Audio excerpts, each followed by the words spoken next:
procissão da sexta-feira. A estrada que levava até a pequena cidade de Santa Vale parecia desaparecer no meio das montanhas.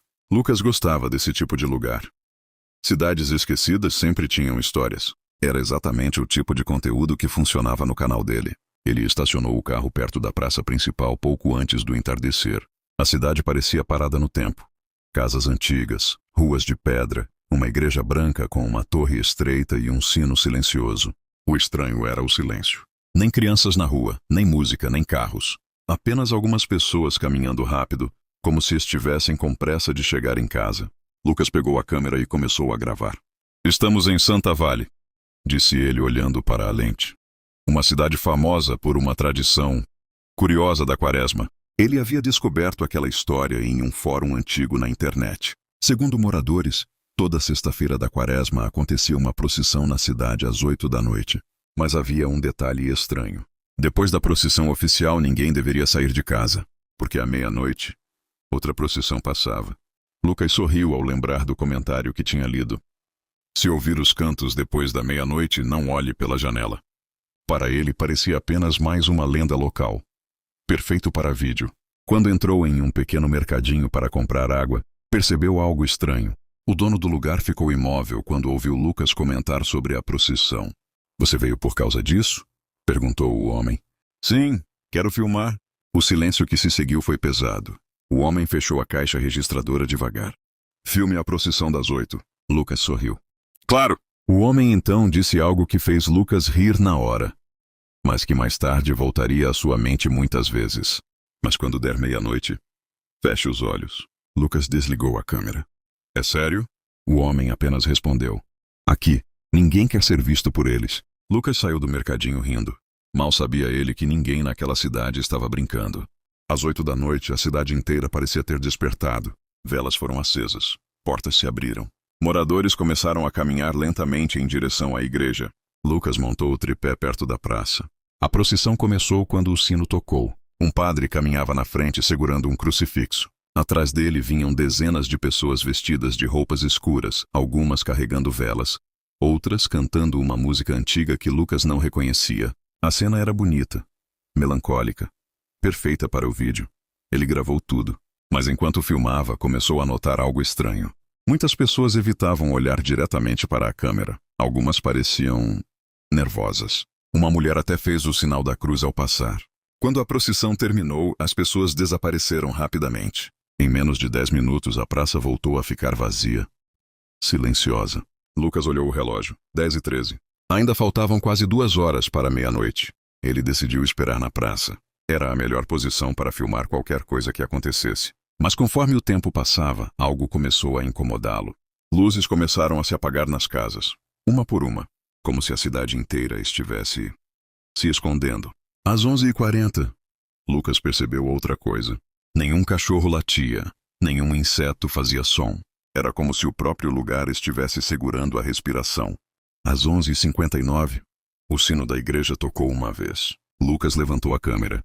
E então ele ouviu, muito distante, um canto, baixo, lento, vindo da estrada.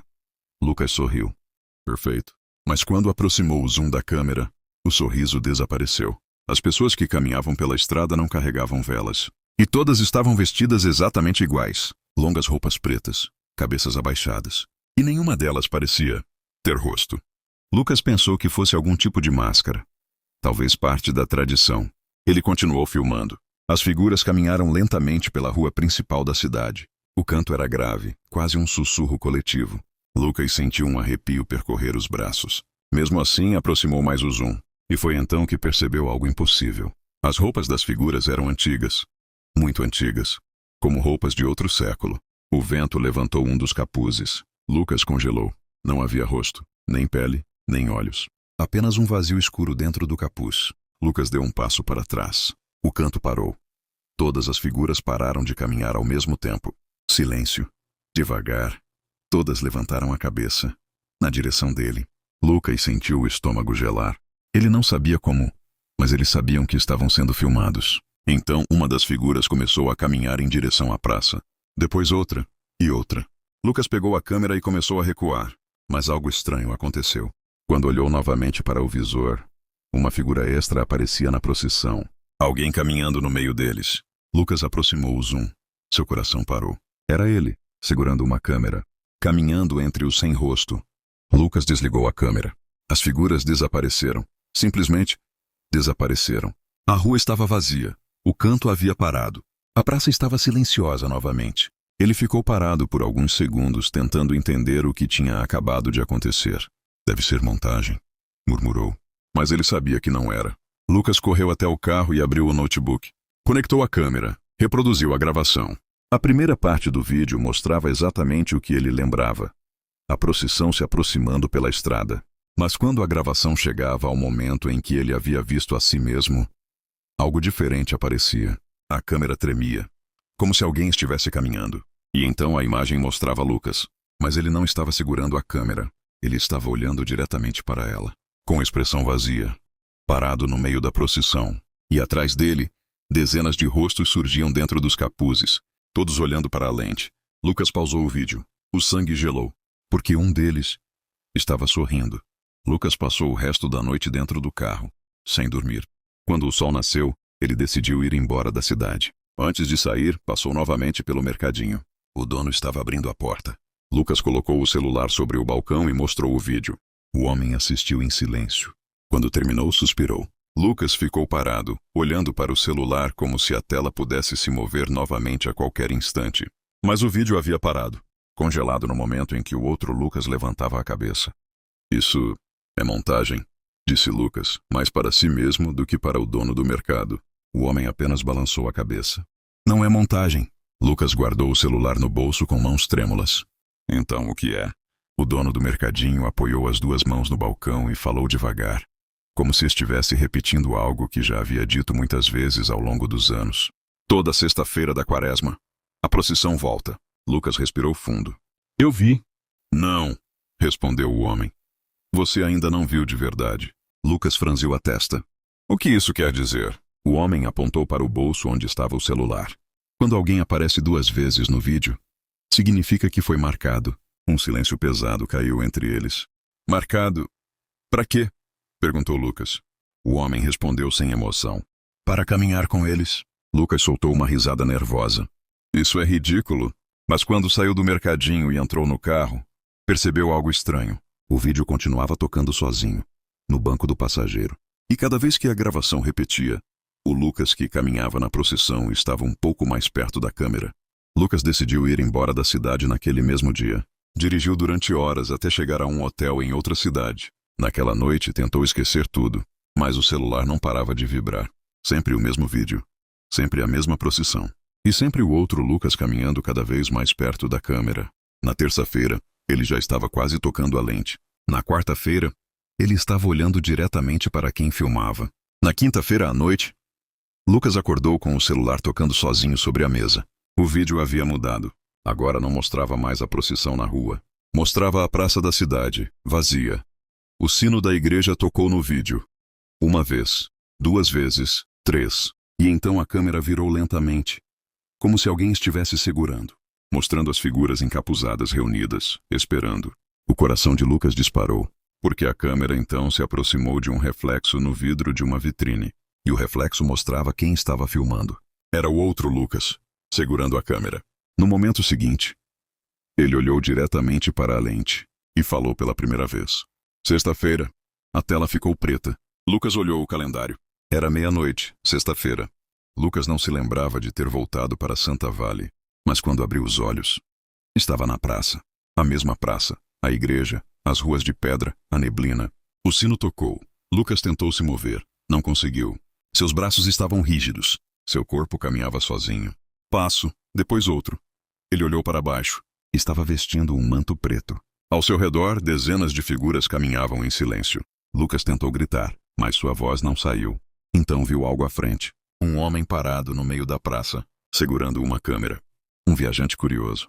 Exatamente como ele havia sido uma semana antes. O homem levantou a câmera e começou a filmar. Lucas sentiu algo gelar dentro do peito, porque ele percebeu algo horrível. A procissão não levava pessoas vivas. Ela levava os curiosos, os que viam demais, os que filmavam. Lucas tentou parar de caminhar, mas os passos continuavam, lentos, silenciosos. Ele passou ao lado do novo visitante e, por um instante, levantou a cabeça. Os olhos do homem se arregalaram, porque dentro do capuz de Lucas não havia rosto, apenas escuridão. E no meio daquela escuridão, um sorriso. A procissão continuou caminhando, desaparecendo lentamente na neblina da madrugada. E na gravação que o visitante faria naquela noite, apareceria algo estranho. Entre as figuras encapuzadas, haveria alguém segurando uma câmera. O sino que toca sozinho. A igreja de Santa Madalena ficava no alto de uma colina antiga, cercada por árvores tortas e um cemitério que parecia crescer mais a cada ano. Era uma construção de pedra escura, erguida no século XIX, quando a cidade ainda era apenas um vilarejo cercado por mato e neblina. Durante o dia, a igreja parecia tranquila, mas durante a quaresma, ninguém gostava de ficar ali depois do entardecer. Era por isso que Miguel estranhou quando recebeu o trabalho. Ele havia acabado de chegar à cidade e precisava de dinheiro. O padre Augusto procurava um novo zelador, alguém que cuidasse da limpeza, das velas e da manutenção da igreja. Nada complicado, exceto por uma única regra. No primeiro dia, enquanto caminhavam pelo corredor da igreja, o padre parou diante da porta estreita que levava à torre do sino. A madeira era antiga, escura, marcada por arranhões profundos. Há uma tradição antiga aqui, disse o padre. Durante a quaresma, o sino não deve ser tocado depois das 6 da tarde. Miguel sorriu. Só isso? O padre não sorriu de volta. Nem por acidente, nem por brincadeira. O silêncio se estendeu entre eles. Do lado de fora, o vento balançou as árvores do cemitério. Miguel assentiu. Certo. O padre abriu a porta da torre apenas o suficiente para que ele visse a escada estreita subindo em espiral. Se ouvir o sino à noite, disse o padre, não suba. Miguel riu. E se alguém estiver tocando? O padre respondeu sem hesitar. Então não é alguém. Naquela noite, Miguel fechou a igreja às 6 em ponto. O céu já estava pesado de nuvens, e uma chuva fina começou a cair sobre o telhado de pedra. Ele trancou as portas, apagou as velas e caminhou até o pequeno quarto onde dormiria. Silêncio. Apenas o som da chuva. Miguel estava quase pegando no sono quando ouviu o primeiro toque. Ele abriu os olhos. Talvez fosse o vento. Então veio o segundo. Miguel sentou na cama. O sino. Na torre. Ele ficou em silêncio, esperando. Nada. Talvez tivesse imaginado.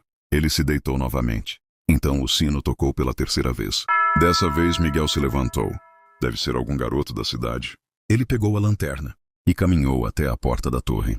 Por um instante lembrou das palavras do padre. Se ouvir o sino à noite, não suba. Miguel suspirou e abriu a porta. A escada subia em espiral, desaparecendo na escuridão. Lá em cima, algo se moveu. A escada da torre era estreita e inclinada, construída de madeira antiga que rangia sob qualquer peso. Miguel começou a subir devagar. Cada passo ecoava no espaço vazio da torre. A chuva batia nas paredes de pedra. O ar estava frio. E havia algo mais. Um cheiro estranho. Madeira molhada. Como se alguém tivesse subido ali com os pés encharcados. Miguel levantou a lanterna. A luz revelou algo no degrau à frente. Ele parou. Pegadas molhadas. Marcas nítidas de pés descalços. A água escorria pelos degraus, como se tivessem sido feitas poucos segundos antes. Miguel franziu a testa. Tem alguém aqui. Ele subiu mais 2 degraus. Mais pegadas. Subindo. Sempre subindo. Ele iluminou o teto. O sino estava logo acima. E então, o sino tocou. Miguel quase deixou a lanterna cair. Ele estava ali. Bem ali. E mesmo assim, não havia ninguém perto da corda. A corda balançava lentamente. Para frente. Para trás. Como se alguém tivesse acabado de soltá-la. Miguel chegou ao topo da escada. A torre estava vazia. A chuva entrava por uma abertura na pedra, trazendo o cheiro de terra molhada. O sino balançava devagar. O som vibrou na madeira da torre. Miguel apontou a lanterna para o chão. As pegadas estavam ali, molhadas, frescas. Subiam pela escada e continuavam pela madeira da torre. Ele seguiu as marcas. Um passo, outro, até parar. As pegadas terminavam diante do sino. Miguel levantou a luz e sentiu o estômago gelar. As pegadas não paravam. Elas simplesmente subiam. Uma marca na madeira vertical. Outra e outra. Como se alguém tivesse caminhado pelo ar. Miguel desceu da torre com o coração batendo forte. Ele tentou convencer a si mesmo de que havia uma explicação. Alguma brincadeira. Alguma ilusão causada pela chuva. Mas na manhã seguinte ele contou tudo ao padre. Padre Augusto ouviu em silêncio, sem surpresa. Quando Miguel terminou, o padre apenas suspirou. O sino tocou 3 vezes? Sim. O padre assentiu devagar. Então começou. Miguel franziu a testa. Começou o quê? O padre olhou para o crucifixo na parede. Durante a quaresma, algumas almas não encontram descanso. O vento soprou pelas janelas da igreja. Dizem que quando alguém morre sem confessar um pecado, pode tentar voltar. Miguel riu nervoso. O senhor está falando sério? O padre respondeu com calma. Há muitos anos um homem morreu na torre. Miguel ficou em silêncio. Ele era o antigo sacristão. O que aconteceu? Ele roubava do altar. O padre caminhou lentamente até um banco da igreja. Durante a quaresma, ele tentou confessar. E? O padre da época recusou ouvi-lo. Miguel sentiu um arrepio. Por quê? Porque ele já estava morto. O silêncio se espalhou pela igreja. Miguel engoliu em seco. Então, o sino é o chamado de confissão. Miguel soltou uma risada nervosa. Isso é impossível. O padre o encarou. Então esta noite suba novamente. Miguel piscou. O quê? Se o sino tocar, suba. O senhor disse para não subir. O padre respondeu em voz baixa. Eu disse isso porque ninguém nunca voltou depois. Na segunda noite a chuva voltou, mais forte. O vento batia contra as paredes da igreja. Miguel ficou acordado, esperando. O relógio marcou 6 horas. Silêncio. 7. Nada. 8. A igreja estava completamente quieta. Miguel começou a achar que tudo havia sido imaginação. Então, o sino tocou, mais forte que antes. Miguel se levantou lentamente. Pegou a lanterna, caminhou até a torre. A porta estava aberta. Ele não lembrava de ter deixado aberta. O vento soprava pela escada. As pegadas estavam lá novamente, molhadas. Subindo. Miguel começou a subir. Um degrau, outro e outro. Quando chegou à metade da escada, ouviu algo. Respiração. Lenta, pesada. Acima dele. Miguel levantou a lanterna. Tem alguém aí? Silêncio. Então a voz respondeu, sussurrando. Padre. Miguel congelou. A voz continuou. Eu preciso confessar. O sino tocou novamente. Miguel subiu o último degrau. E finalmente viu uma silhueta parada diante do sino. Alta, curvada, imóvel.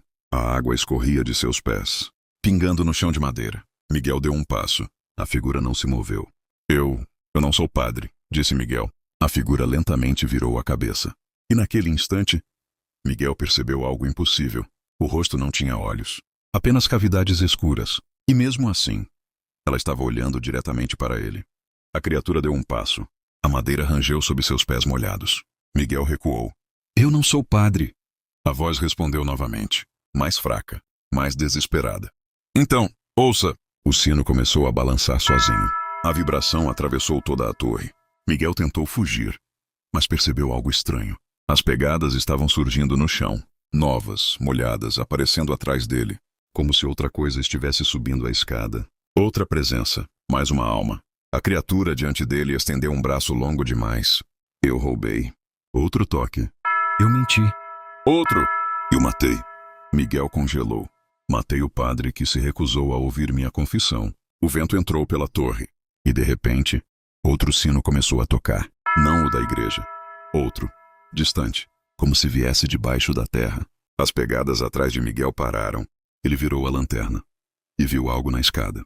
Mais figuras. Subindo. Molhadas. Silenciosas. Todas olhando para ele. A primeira criatura sussurrou. Agora, você pode ouvir nossas confissões. O sino continuava tocando. Cada toque parecia vibrar dentro do peito de Miguel. As figuras subiam lentamente pela escada da torre. Seus passos molhados marcavam a madeira antiga. Pegadas surgiam uma após a outra, como se a própria água estivesse lembrando por onde aquelas almas haviam passado. A primeira criatura ainda estava diante dele, imóvel, esperando. Ouça, sussurrou. Miguel tremia. O vento atravessava as janelas da torre, trazendo o cheiro da chuva e da terra do cemitério lá embaixo. Ele olhou para a escada. Mais sombras surgiam. Dezenas, talvez centenas. Todas subindo, todas esperando. Eu não posso, disse Miguel. A criatura deu mais um passo. Seu rosto vazio se aproximou da luz da lanterna. Você pode. Outro toque do sino. Então Miguel lembrou das palavras do padre. Algumas almas ainda tentam confessar seus pecados. Miguel respirou fundo. Talvez fosse isso. Talvez não precisasse se tornar parte delas. Talvez só precisasse ouvir. Ele deixou a lanterna no chão e disse com a voz tremendo. Está bem. As sombras pararam de subir. Silêncio. Miguel fechou os olhos. Eu estou ouvindo. A primeira criatura falou. Roubei o dinheiro dos pobres. Outra voz veio da escada. Traí meu irmão. Outra. Menti para salvar a mim mesmo. As vozes começaram a surgir de todos os lados. Sussurros, lamentos, confissões. Miguel ficou ali, imóvel. O sino parou de tocar. E pela primeira vez naquela noite, a torre ficou em silêncio. As confissões continuaram por horas, ou talvez minutos. O tempo parecia não existir dentro da torre. Cada espírito falava, cada voz carregava culpa. E sempre que uma confissão terminava, a figura começava a desaparecer. Como névoa sendo levada pelo vento, uma por uma. As almas sumiam. A escada lentamente esvaziava, até restar apenas a primeira criatura, a que havia falado com Miguel. Ela estava mais próxima agora, quase tocando o sino. Agora, a última confissão, disse. Miguel estava exausto. A voz dele saiu fraca. Diga. A criatura levantou lentamente o rosto sem olhos. Eu menti. Silêncio. Eu roubei. O vento soprou mais forte. E eu matei. Miguel sentiu o frio atravessar sua espinha. Matei o padre, porque ele se recusou a ouvir minha confissão. A criatura estendeu a mão para a corda do sino. Mas esse não foi meu pior pecado. A lanterna tremia, a chama quase apagando. Eu toquei o sino depois das 6. O sino começou a balançar sozinho. Miguel deu um passo para trás. Então, você sabe, disse a criatura. Sei o quê? A voz respondeu com um sussurro gelado. Que quem toca o sino chama os outros. A criatura se aproximou. E você ouviu todos. Miguel engoliu seco. Então, agora acabou? A criatura inclinou a cabeça. Não. Ela apontou para o chão. Miguel olhou. Pegadas. Novas pegadas. Começando nos pés dele, molhadas. Subindo. Pela madeira da torre. O vento invadiu a torre. A lanterna apagou. A única luz vinha dos relâmpagos que cortavam o céu lá fora. Miguel sentiu seus pés ficarem frios, molhados. Ele olhou para baixo. A água escorria por seus próprios passos. As pegadas subiam pela parede. Assim como as outras, a criatura diante dele começou a desaparecer. Espere! Gritou Miguel. A figura respondeu. Agora, você entende. O sino começou a tocar novamente. Mais forte, mais rápido. Miguel correu até a corda. Não. Ele segurou a corda com força. O sino parou. O silêncio voltou à torre. A chuva continuava lá fora.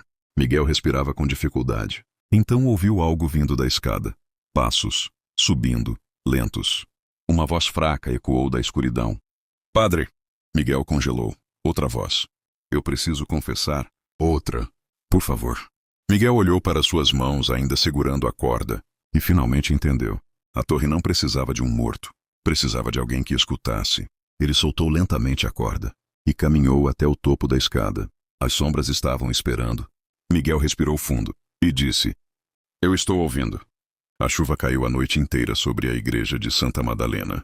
E desde aquela noite, durante toda a quaresma, o sino da torre nunca mais tocou sozinho, porque agora alguém estava lá em cima para ouvir. A casa que não guarda carne. A vila de Santa Dores ficava escondida entre morros e estrada de terra, um lugar onde o tempo parecia andar devagar demais para o mundo moderno. Casas antigas, igrejas pequenas e uma praça com uma cruz de ferro enferrujada no centro. Ali, as pessoas seguiam costumes que pareciam estranhos para quem vinha de fora, mas havia uma regra que todos respeitavam. Durante a quaresma, ninguém cozinhava carne dentro de casa. Não era apenas tradição, era aviso. Dona Carmen, a moradora mais antiga da vila, costumava repetir para quem chegava: Aqui a gente não guarda carne em casa na quaresma, nem crua, nem cozida. Mas ninguém explicava exatamente o motivo. Alguns diziam que era promessa antiga da igreja. Outros falavam em penitência, e havia quem apenas evitasse tocar no assunto. No início daquele ano, uma nova família chegou. Marcelo, Ana e o filho de 9 anos, Lucas. Eles compraram a casa no fim da rua da igreja. Uma construção velha, de madeira escura e cozinha grande demais para uma casa pequena. Na primeira noite, Dona Carmen bateu na porta. Trouxe pão caseiro e um aviso. A quaresma começa semana que vem. Ana sorriu educadamente. Sim, eu sei. Então lembrem da regra da vila. Marcelo franziu a testa. Que regra? A mulher hesitou. Carne, só fora de casa. Marcelo riu. A senhora está brincando, né? Mas Dona Carmen não sorriu. Ninguém aqui guarda carne em casa nessa época. Lucas observava em silêncio. e naquele momento jurou sentir um cheiro estranho vindo da cozinha. Algo velho, como gordura queimada, mesmo sem nada no fogão. Quando a mulher foi embora, Ana comentou: deve ser superstição. Marcelo abriu a geladeira. Pois amanhã vou fazer um belo bife. Lucas olhou para a cozinha escura e teve a estranha sensação de que alguém estava ouvindo a conversa. Na quarta-feira de cinzas, Ana decidiu cozinhar. Marcelo trouxe carne fresca do mercado da cidade vizinha. Estou cansado dessas histórias da vila, ele disse. Ana temperou a carne.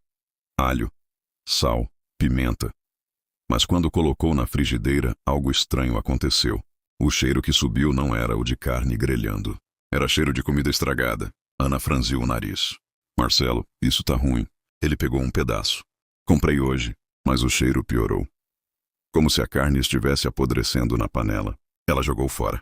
Tentaram de novo. Outro pedaço. Mesmo resultado. Lucas estava na mesa, quieto. Tá sentindo? Perguntou. Marcelo respondeu irritado. Não tem nada. Mas Lucas sentia. E não vinha da panela. Parecia vir de dentro da casa. Naquela noite, o cheiro continuou. Fraco. Quase imperceptível. Como gordura velha escondida nas paredes. Perto da meia-noite, Ana levantou para beber água. Quando passou pela cozinha, ouviu um som. Arranhando. Lento. Como unhas raspando madeira. Ela acendeu a luz. Silêncio. Nada no chão. Nada nas paredes. Mas na manhã seguinte, Lucas encontrou algo. Atrás do fogão. 3 marcas compridas na madeira. Como se alguém tivesse arranhado de dentro para fora. Na segunda semana da quaresma, as marcas começaram a aparecer todos os dias. Primeiro perto do fogão, depois na mesa, depois na porta da geladeira. Arranhões longos, profundos. Como se algo preso dentro da casa estivesse tentando sair. Marcelo culpou ratos. Comprou veneno, armadilhas, nada funcionou. Mas o pior não eram as marcas, era o cheiro. Cada vez que tentavam cozinhar carne, o cheiro voltava. Podre, doce, doente. Lucas começou a ter sonhos estranhos. Sonhava que estava sentado à mesa da cozinha, comendo no escuro. E sempre havia alguém sentado do outro lado. Muito magro. Comendo também. Mas ele nunca conseguia ver o rosto. Numa noite, Lucas acordou com fome. O relógio marcava 3h07 da madrugada. Ele levantou da cama. A casa estava silenciosa. Mas havia um barulho vindo da cozinha. Talheres, batendo devagar. Ele caminhou pelo corredor. A cozinha estava escura. Mas alguém estava sentado à mesa, comendo. Lucas falou baixo. Pai? A figura não respondeu. Só continuou mastigando. Devagar. Lucas estendeu a mão e acendeu a luz. Quando a luz acendeu, Lucas parou de respirar. Quem estava sentado à mesa era ele.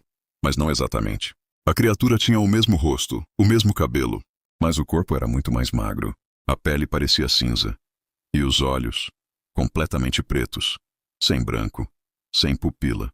A criatura mastigava algo, devagar. Lucas olhou para o prato. Era carne, mas não parecia carne comum. Parecia velha, escura, como se tivesse sido enterrada. O outro, Lucas, sorriu e falou com a mesma voz dele. Você demorou. Lucas deu um passo para trás. A criatura inclinou a cabeça. Aqui ninguém guarda carne. Lucas gritou. As luzes da cozinha piscaram e tudo ficou escuro. Quando Marcelo e Ana chegaram correndo, Lucas estava sozinho, sentado no chão, chorando. Na mesa, não havia prato, não havia comida, mas o cheiro de carne podre era tão forte que Ana quase vomitou, e as marcas nas paredes agora cobriam metade da cozinha, como se algo estivesse tentando sair, de todos os lados ao mesmo tempo. Na Sexta-feira Santa, a vila estava silenciosa. Nenhuma casa tinha luz, nenhuma panela no fogão. Marcelo acordou cedo e percebeu algo estranho. A geladeira estava aberta. Vazia. Toda a carne que ele havia comprado tinha desaparecido. Ana chamou Lucas, mas o menino ainda dormia, ou parecia dormir. Marcelo foi até a cozinha e congelou. Na parede ao lado do fogão havia algo escrito. Não com tinta, com gordura, espessa, amarelada. As letras escorriam lentamente pela madeira, como se tivessem sido feitas com dedos. A frase dizia: a quaresma não é para os vivos. Marcelo sentiu um frio subir pela espinha. Atrás dele, Lucas apareceu na porta da cozinha. Mas havia algo errado. Ele parecia mais magro, muito mais magro. As unhas continuavam raspando as paredes, arranhando, raspando. De dentro, Marcelo não sabia para onde olhar. O som vinha do fogão, do teto, da madeira atrás da geladeira, como se a casa inteira estivesse viva, ou cheia, muito cheia. Lucas continuava parado na porta da cozinha. Magro, mais magro do que algumas horas antes. Os olhos pretos pareciam absorver a luz da lâmpada. Marcelo deu um passo para trás. Lucas! O menino inclinou a cabeça, como se estivesse ouvindo algo que Marcelo não conseguia escutar. As paredes arranharam mais forte. Então Lucas respondeu. Calmo. Eles estão com fome. Ana começou a chorar. Quem está com fome? Lucas levantou a mão lentamente. Apontou para o chão. Eles. O piso da cozinha tremeu. Marcelo ouviu algo que fez seu sangue gelar. Respiração. Muitas respirações. Vindas debaixo da casa. Como se algo estivesse amontoado sob o assoalho, esperando. Lucas caminhou até a mesa, sentou-se e falou. Você trouxe carne? Marcelo lembrou da carne que havia comprado nos últimos dias. A carne que desapareceu. Lucas sorriu. Eles comeram. O menino encostou a palma da mão na madeira da mesa. E imediatamente as paredes responderam. Arranhões violentos. Como se dezenas de mãos invisíveis raspassem a casa inteira. Lucas fechou os olhos e sussurrou. Mas eles ainda querem mais. Marcelo percebeu algo naquele momento. As marcas nas paredes, o cheiro de gordura, a carne que apodrecia, a regra da vila. Aquilo não era superstição. Era um pacto. A vila não evitava a carne por fé. Evitava, para não alimentar a casa. Marcelo agarrou Lucas pelos ombros. O que tem nessa casa? O menino abriu os olhos lentamente. Ainda pretos. Mas agora havia algo pior neles. Fome. A casa é antiga. O que isso significa? Lucas respondeu com voz calma demais para uma criança. Antes da igreja existir, as pessoas daqui tinham medo da fome. Marcelo ficou imóvel. Medo da seca. Medo da fome. Medo do inverno. Lucas olhou para o chão. Então eles fizeram um acordo. As paredes pararam de arranhar. Por alguns segundos, silêncio. Lucas continuou. Durante 40 dias, ninguém guardaria carne dentro de casa. Ana sussurrou. Quaresma. Lucas assentiu. A carne ficava fora das casas, nos açougues, nos mercados, nas ruas. Marcelo sentiu o estômago afundar. Para quê? Lucas sorriu. Devagar. Para que a casa não sentisse o cheiro. Marcelo olhou em volta. As paredes, o chão, o fogão. Lucas falou a frase que Dona Carmen nunca explicou. Porque quando uma casa sente cheiro de carne, ela lembra da fome antiga. O chão tremeu novamente, mais forte. As tábuas começaram a estalar. Algo se movia lá embaixo, algo grande. Lucas respirou fundo. E vocês cozinharam. O silêncio que veio depois foi pesado, muito pesado. Então o piso da cozinha começou a rachar. E uma mão magra surgiu por entre as tábuas. Depois outra. E depois outra. Mãos escuras, magras, secas, como pessoas que morreram de fome. Lucas sorriu. Eles acordaram. A casa estava cheia, não de pessoas, mas de coisas. As mãos continuavam surgindo. Braços, rostos magros, olhos vazios. Criaturas que pareciam feitas de fome. Marcelo puxou Lucas para trás. O que eles querem? Lucas respondeu, agora com voz fraca, como se estivesse cansado. Comer. As criaturas subiam lentamente, mas não atacavam, apenas cheiravam o ar, como animais, buscando algo. Marcelo percebeu. Eles procuravam carne, mas não havia mais carne na casa. Então as criaturas olharam para Lucas, e Marcelo entendeu. A fome não queria carne, queria quem trouxe a carne. Lucas começou a chorar, pela primeira vez. Os olhos pretos começaram a desaparecer. Pai, estou com medo. Marcelo abraçou o filho. As criaturas se aproximavam, dezenas, talvez centenas. Ele lembrou do que Lucas disse. 40 dias, jejum, penitência. Marcelo olhou para a cozinha, para o fogão, para a casa, e finalmente entendeu. A casa precisava ser alimentada. Uma última vez. Ele sussurrou para Ana. Pegam o Lucas. Ela gritou. Marcelo, não. Mas ele já sabia. Ele caminhou até o centro da cozinha. As criaturas pararam, observando. Marcelo respirou fundo. Eu trouxe a carne. Silêncio. E então ele disse. Então me levem. As mãos surgiram. Seguraram seus braços, suas pernas. Mas Lucas gritou. Não. Marcelo olhou para o filho pela última vez. E sorriu. A quaresma é para os vivos. As criaturas puxaram Marcelo para baixo. O chão fechou. As mãos desapareceram. O silêncio voltou. A casa parou de arranhar. Ana chorava. Lucas abraçava a mãe. Na manhã seguinte, Dona Carmen bateu na porta. Ela olhou para a cozinha, para o chão, para o fogão, e apenas suspirou. A casa foi alimentada? Lucas perguntou com voz baixa. Agora acabou? A velha respondeu. Por enquanto, ela olhou pela janela, para todas as casas da vila, e falou calmamente. Até a próxima quaresma. Algumas histórias acabam, outras continuam na sua mente. Curta, compartilhe e se inscreva para não perder o próximo vídeo.